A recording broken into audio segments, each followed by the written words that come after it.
इंदौर से इस वक्त बड़ी खबर आ रही है। नौकरी दिलाने के नाम पर सैकड़ों युवाओं के साथ कथित धोखाधड़ी का मामला सामने आया है।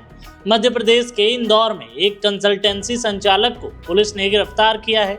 आरोप है कि उसने नौकरी दिलाने का झांसा देकर 313 छात्रों की मूल अंक सूचियां अपने पास रख ली थी। जानकारी के मुताबिक आरोपी कंसल्टेंसी के जरिए युवाओं को अच्छी नौकरी दिलाने का दावा करता था।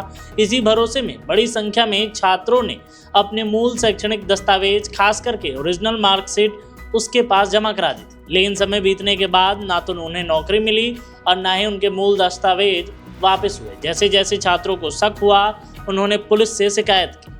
शिकायत के आधार पर पुलिस ने मामले की जांच शुरू की और कार्रवाई करते हुए कंसल्टेंसी संचालक को गिरफ्तार किया। जांच के दौरान यह मामला सामने आया कि कुल 313 छात्रों की मूल मार्कशीट उसके कब्जे में थी। पुलिस अब यह पता लगाने की कोशिश कर रही है कि इस पूरे मामले में कितने लोगों से पैसे लिए गए, क्या इसके पीछे कोई बड़ा गिरोह काम कर रहा था, कितने छात्र इस कथित धोखाधड़ी का शिकार हुए। साथ ही जब्त किए गए दस्तावेजों की भी जाँच की जा रही है ताकि उनके केवल वास्तविक मालिकों को वापस लौटाया जा सके। है और किस तरह से वो छात्राओं को या छात्रों को किस तरह की प्रलोभन देता है। थाना विजयनगर में अभी नौकरी दिलाने के नाम पे स्टूडेंट्स के साथ फ्रॉड करने का एक मामला सामने आया है। इसमें 18 जुलाई को एक आरोपी मयंक सराफ, इसके एक कंपनी चलती है एस्फा एंटरप्राइज, ऑर्बिट मॉल में इसका ऑफिस है।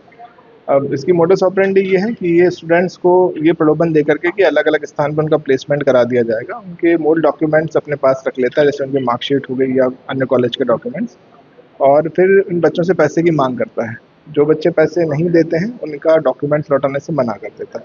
तो पुलिस को जब ये 3-4 स्टूडेंट से शिकायत मिली, पुलिस ने तत्काल इसको डेवलप करके इस पर एफआईआर करी। 18 तारीख को आरोपी को राउंड अप किया। उसके बाद में इसका जो ऑफिस है वहाँ पे पुलिस ने 313 मार्कशीट्स जब्त की है। तो अब तक 313 बच्चे हमारे पहचान में आ गए हैं जिनके डॉक्यूमेंट इसने रख रखे हैं।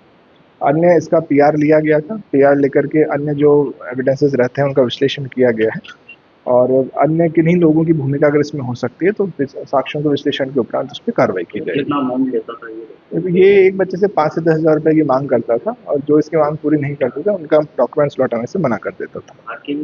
हाँ, बाहर के भी हैं, अपने इंदौर के भी कुछ हैं छात्र और कुछ बाहर के भी छात्र। छात्र कैसे कुछ सोशल मीडिया के थ्रू अपना प्रचार प्रसार करता था। आजकल सोशल मीडिया का दौर है तो कई बार बच्चे इस तरह की प्रोफाइल देख के उन्हें लगता है हमारा प्लेसमेंट हो जाएगा, तो उसी के तहत धोखाधड़ी का शिकार। तो सवाल नहीं करते थे कि वो ओरिजिनल मार्कशीट रखता है और नौकरी लगाने के उस समय इसने प्रलोभन दिया था उनको कि भाई ये आवश्यक है वेरिफिकेशन वगैरह के लिए। लेकिन बाद में जब बच्चों ने मांगा कि हमारे ओरिजिनल डॉक्यूमेंट्स हमें चाहिए और नौकरी भी नहीं लगी है, तो इसने पैसे की मांग करनी उनसे शुरू कर दी। कहाँ नौकरी, इस तरह की नौकरी का प्रलोभन? अलग अलग जो प्राइवेट सेक्टर रहते हैं, टेली परफॉर्मेंस का बता दिया, किसी को होटल का बता दिया, इस टाइप की जो जॉब्स रहती है उसका प्रलोभन दिया था। तो क्या ये जो पकड़ा गया आरोपी जो ओरिजिनल मार्कशीट है ये रखकर एक बैंक लोन या उनके नाम पर किस तरह का कोई नहीं, मार्कशीट पे तो बैंक लोन नहीं मिलता है, बट मार्कशीट्स पे नहीं मिलता है, तो वैसा कुछ इसमें एंगल नहीं निकला। लेकिन हाँ, उनकी मार्कशीट लौटाने के नाम पे उनसे पैसों की मांग किया जाना ये प्रमाणित पाया गया है।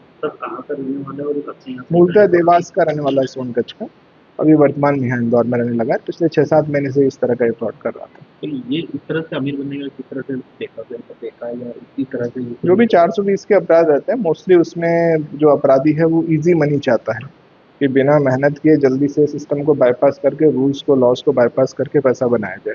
तो उसी ग्रीड के तहत, उसी लालच के तहत इसने ये अपराध किया। हाँ, बाकी जो अकाउंट्स हैं, ऑफिसर से जो डॉक्यूमेंट्स मिले उनकी जाँच कर रहे हैं और आवश्यकता होगी तो एज पर एविडेंस हम लोग प्रोसीड करेंगे।